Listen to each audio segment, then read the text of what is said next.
আসসালামু আলাইকুম। আমি সুমিত বলছি টরন্টো থেকে। বাংলাদেশ বা বাংলাদেশের বাইরে থেকে যারা যেই যেখান থেকেই শুনছেন আমাকে, সবাইকে জানাই আমার আন্তরিক শুভেচ্ছা ও অভিনন্দন। আজকে আমি আপনাদেরকে বলবো যারা ভিজিটর ভিসাতে এসে এখানে এলএমআই নিয়ে ওয়ার্ক পারমিট নিয়ে কাজ করার চিন্তাভাবনা করে কানাডাতে আসতে চাচ্ছেন বা ভিজিটর ভিসা হয়ে গেছে, এখন শুধু এখানে ল্যান্ড করবেন, এরকম যারা আছেন তাদের সবার জন্যই আজকের এই ভিডিওতে আমি কিছু কথাবার্তা বলবো।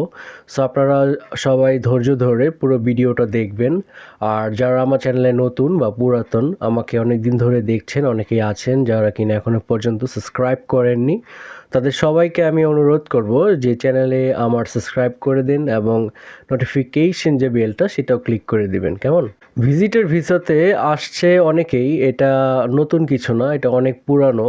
কানাডাতে ভিজিটর ভিসাতে এখন সামার টাইম, এই সামার টাইমে অনেকে আসছে নায়াগ্রা ফল দেখতে, টরন্টো যাবেন, সিএন টাওয়ার দেখবেন, সি বিচে ঘোরাঘুরি করবেন, হ্যাঁ, বিভিন্ন রকম আরও অনেক প্লেস আছে যেখানে আপনারা ভিজিট করবেন। সো আপনারা অনেক কারণ দর্শিয়ে ভিজিটর ভিসাতে আসছেন, এসে আপনারা এখানে চাকরি করার চিন্তা ভাবনা করবেন, কারণ এটাই স্বাভাবিক।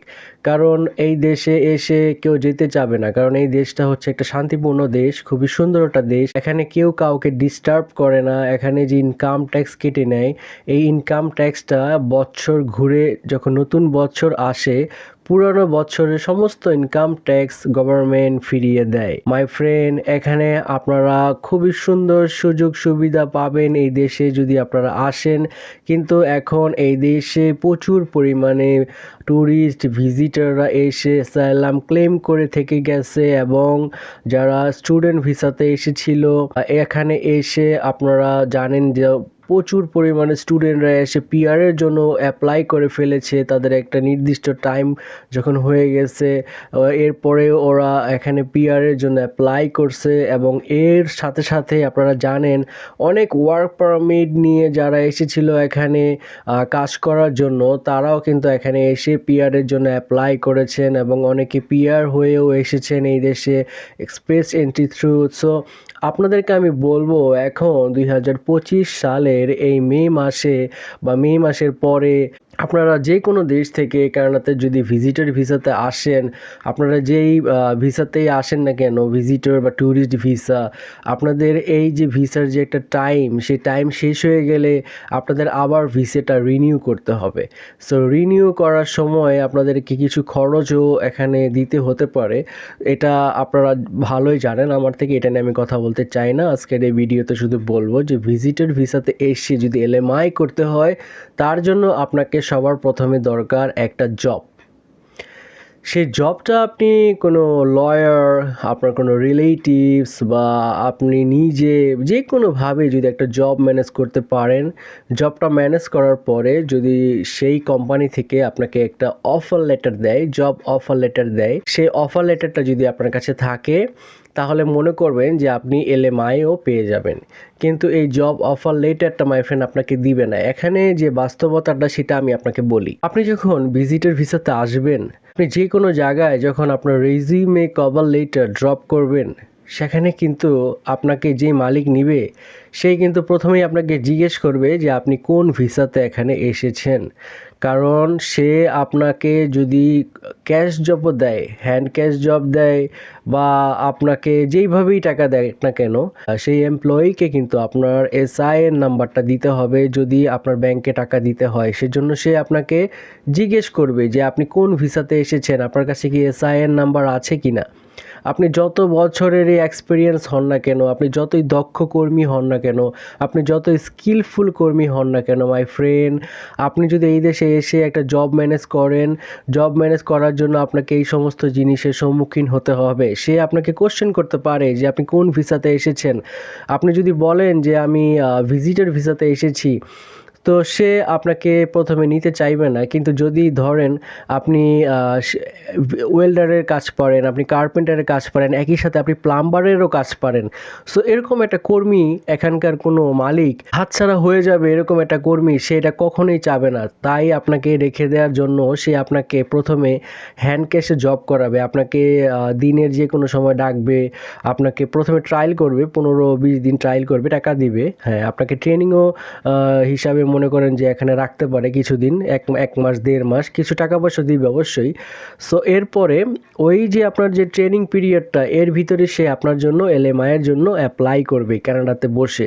সে আপনার জন্য যখন এলএমআইয়ের জন্য অ্যাপ্লাই করবে মাই ফ্রেন্ড, এলএমআইয়ের টাকা বেশি না, কিন্তু এখানে একটা বড় ধরনের প্রতারণা বা যেটাই আপনি বলেন না কেন, স্ক্যামস বা যেটাই বলেন, এটা কিন্তু হয়ে গেছে বিগত সময়ে। এখানে অনেক মানুষ অনেক টাকা পয়সা দিয়ে এখানে এসেছে। এই জিনিসটা গভর্নমেন্ট জেনে গেছে যে এখানে মানুষের কাছ থেকে এলএমআইয়ের জন্য টাকা নেওয়া হচ্ছে, তাই এখানে এখন এলএমআইয়ের যে প্রসেসটা, এলএমআইয়ের যে প্রাইসটা, এগুলো সমস্ত কিছু তারা ঘেটে ঘেটে দেখে মাই ফ্রেন্ড। এর জন্য অনেকের এলএমআই আগে 4 মাসে বের হয়ে যেত, এখন 8 মাসও লাগে, 6 মাস লাগে, 7 মাস লাগে। সো আপনারা হয়তো বলতে পারেন যে এগুলা কি বলে। আমি যা বলি সত্যিটাই বলি, আমি আপনাকে ধাপে ধাপে বলছি, আপনি শুনতে থাকুন আমি আপনাকে কি বলছি। এরপরে যখন আপনার এলএমআইয়ের জন্য অ্যাপ্লাই করবে, আপনার এলএমআইটা আস্তে আস্তে হয়তো বা দেরি হতে পারে, এর ভিতরে আপনার ভিসাটা ডেট শেষ, আপনার ভিসার ডেট শেষ। আপনার ভিসার এক্সটেনশন করার জন্য আপনার মালিক টাকা দেবে, সেই মালিকে যে টাকাটা আপনার জন্য দিয়েছে সেই টাকাটাও কিন্তু পরে আপনার কাছ থেকে কেটে নেবে মাই ফ্রেন্ড। ইয়েস, এরপরে আপনার এলএমআইটা যদি বের হয়ে যায়, যদি মালিক ভালো হয় তাহলে টাকা নেবে না, যদি মালিক ধরেন একটু দুষ্ট প্রকৃতির হয় তাহলে কিন্তু আপনার কাছ থেকে টাকাটা কেটে নেবে। তাহলে আপনার ওয়ার্ক পারমিট যখন আবার বের হবে এলএমআইয়ের পরে, আপনার জব অফার লেটার পেয়ে গেছেন, আপনার এলএমআই হয়ে গেছে, এখন আপনার কানাডা যে বর্ডার সার্ভিস সেখানে গিয়ে আপনি অনলাইনে হোক বা নিজে গিয়ে হোক, আপনি যেইভাবে হোক আপনার যে ওয়ার্ক পারমিটটা, ক্লোজ ওয়ার্ক পারমিটটা, সেটা আপনি যে 2 বছরের আগে দিতে এখন 1 বছরের দেয়, যাই হোক না কেন, যেটাই হোক, আপনি ওয়ার্ক পারমিটটা যখন হাতে পাবেন, ওয়ার্ক পারমিটের একটা খরচ। সো দেখেন, আপনার ভিসা এক্সটেনশনের একটা খরচ হয়ে গেল, আপনার এলএমআইয়ের একটা খরচ হয়ে গেল, আপনার ওয়ার্ক পারমিটের একটা খরচ হয়ে গেল। বুঝেন, আপনার 3টা খরচ। এরপরে আপনি এখানে ভিজিটর ভিসাতে আসার জন্য, আপনি তো বাংলাদেশের সবাই তো রাজা বাদশা না যে ক্যাশ টাকা নিয়ে আসছে, কেউ লোন করে আসবে, কেউ জায়গা সম্পত্তি বন্ধক দিয়ে আসবে, কেউ কারো কাছ থেকে ধার নিয়ে আসবে, বা কেউ যেই কোনোভাবেই হোক সেই টাকাগুলো তো দিতে হবে, ঠিক না? আর আপনি যদি দেশে না যান তাহলে আপনার দেশে যে ফ্যামিলি আছে তাকেও তো টাকা পাঠাতে হবে, ঠিক না? সো আপনি এখানে যখন কাজ করবেন, ধরেন আপনি ভিজিটর ভিসাতে এসে আপনার এলএমআই, ওয়ার্ক পারমিট, আপনার জব অফার লেটার যখন পেয়ে গেছেন, হ্যাঁ, পেয়ে যাওয়ার পরে আপনাকে যে টাকাটা দিবে সেখান থেকে আপনার অর্ধেক টাকাই তো ওই 3টা জিনিসে চলে গেল, ওয়ার্ক পারমিট, এলএমআই আর ভিসা এক্সটেনশনে। সমস্ত কিছু সে কেটে কেটে নিচ্ছে 6-7 মাস ধরে। আপনার কাছে যা টাকা থাকবে, আপনি এখানে জানেন বাসা ভাড়ার দাম বেশি, আমি গত ভিডিওতে বলছি গ্রোসারির দাম বেশি। তো যাই হোক, আমি আপনাকে ভয় দেখাচ্ছি না, আপনি যাই করবেন না কেন ভেবেচিন্তে আসবেন। আপনি, কানাডা একটা ভালো দেশ, আমি একটু আগে বলছি, খুব সুন্দর ফ্যাসিলিটিস, সবই ভালো, কিন্তু মাই ফ্রেন্ড যেখানে ভালো সেটা ভালো করে দেখবেন, সেখানে খারাপ কিছু কিন্তু আপনি পেয়ে যেতে পারেন।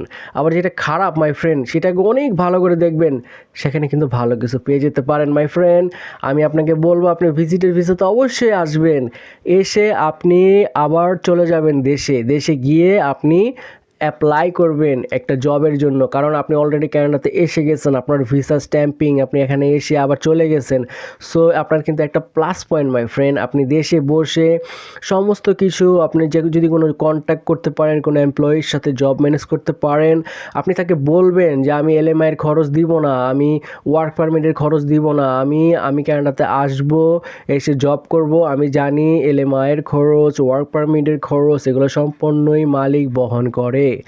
আর অনেকেরই আছে, যদি মালিককে আপনি মনে করেন যে একটু খুশি করতে পারেন আপনার কথাবার্তা দিয়ে, আপনার বাসা ভাড়াটাও দিয়ে দিতে পারে। মেডিকেলের খরচ আর কি বলবো ভাই, আপনার নাকের, চোখের, দাঁতের, এগুলো আপনার নিজেরই বহন করতে হবে। তাছাড়া আপনার আনুষঙ্গিক শরীরের কোনো সমস্যা বা কোনো কিছু হলে সেটার জন্য এখানে আপনি ডাক্তার দেখাতে পারেন, সেটার জন্য কোনো খরচ নাই। কিন্তু যদি মেডিকেল আপনি করার পরে আপনার যখন আপনার মেডিসিন কিনতে যাবেন, ওষুধ কিনতে যাবেন, তখন আপনার খরচ একটু দিতে হবে। এখানে ওষুধের দাম একটু বেশি। কিন্তু যদি আপনার ইন্স্যুরেন্স থাকে, আপনি যদি ইন্স্যুরেন্স পেপার দেখাতে পারেন, এখানে এসে যদি আপনি একটা লাইফ ইন্স্যুরেন্স করতে পারেন বা ক্রিটিক্যাল ইন্স্যুরেন্স করতে পারেন, আপনি যদি ইন্স্যুরেন্স পেপার দেখাতে পারেন, তাহলে হয়তো বা আপনার 50% হয়ে যেতে পারে ওষুধের খরচ। সমস্ত কিছুই আমি এই ভিডিওতে বললাম, কিন্তু আমার এই ভিডিও টপিক ছিল ভিজিটর ভিসা টু এলএমআই। আমি এটা বিপক্ষে মাই ফ্রেন্ড। ভিজিটর ভিসাতে এসে আপনি এলএমআইয়ের জন্য এখানে আসবেন, এসে থেকে যাবেন, থেকে কাজ করবেন, আপনার অনেক সমস্যাও হতে পারে। পারে, আপনার আসা যাওয়ার খরচ, আপনার বাসা ভাড়া, আপনার গ্রোসারির খরচ। আপনি তো একা আসবেন না, আর যদি একা আসেন তাহলে আপনার নিজের খরচের পাশাপাশি আপনার দেশেও খরচ আছে, আপনার দেশে লোন দিতে হতে পারে। আপনি যা পাবেন তা থেকে আপনার কিছুই থাকবে না মাই ফ্রেন্ড। আপনি দুঃখে কষ্টে এখানে থাকবেন এটা আমি চাই না, কেমন? এখানে অনেক মানুষের এরকম হয়েছে, এগুলা নিয়ে আমি কথা বলতে চাই না। আমি আপনাকে এতটুকুই সাবধান করতে চাই যে আপনি ভিজিট ভিসাতে অবশ্যই আসবেন, কিন্তু এসে আপনি দেশে আবার চলে যাবেন। দেশে গিয়ে যখন আপনি আবার পুনরায় কোনো জবের জন্য অ্যাপ্লাই করবেন, আপনার আইএলস যদি 4.5-এর উপরেও থাকে আপনার আইএলস, আপনি কিন্তু খুব স্বাভাবিক এটা মাই ফ্রেন্ড, আপনার খুব তাড়াতাড়ি হয়ে যাবে, কারণ আপনি অলরেডি এখানে এসে আবার দেশে চলে গেছেন। আপনার কিন্তু একটা ভিসা হয়ে গেছে, স্ট্যাম্পিং হয়ে গেছে, আপনার ভিসা কিন্তু অলরেডি একবার দিছে কানাডা। সো আপনাকে পুনরায় ভিসাটা দেওয়ার জন্য আপনার যদি 100 জনের মধ্যে আপনার পেপারস থাকে, আপনার পেপারসটা আগে হবে মাই ফ্রেন্ড। সো আমার এই ভিডিওতে এতটুকুই আজকে বললাম। সবাই ভালো থাকেন। আমার ভিডিওটা দেখার জন্য ধন্যবাদ। ভিডিওটা লাইক করে দিন যদি ভালো লাগে, আর আমাকে থ্যাঙ্কস অপশনে গিফট করতে চাইলে গিফট করে দিন। আমার চ্যানেলে জয়েন হয়ে যাবেন। আমার চ্যানেলের নিচে অনেক প্রোডাক্ট আছে, যদি কোনো প্রোডাক্ট আপনারা ক্রয় করতে চান অবশ্যই কিনবেন। আর কমেন্টসে আপনাদের যদি কোনো কোশ্চেন থাকে, আপনাদের সমস্ত কোশ্চেন কমেন্টসে লিখবেন। আজকে না পারি কালকে অবশ্যই আপনাদের কমেন্টসের অ্যান্সার দিয়ে দিব, কেমন? Thank you, thanks for watching my video. Tata, bye by.